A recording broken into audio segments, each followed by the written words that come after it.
नचनिया लेकिन नाचा तो रो बानी।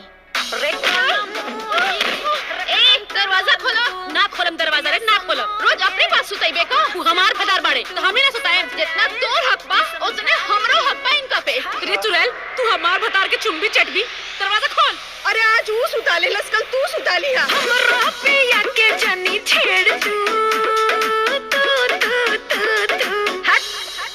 हम सोचले रहनी कि हमार दूधू को मेहरारू है सन त एक हाथ में रसगुल्ला आ एक हाथ में गुलाब जामुन, लेकिन एजा साफ उल्टा हो गई।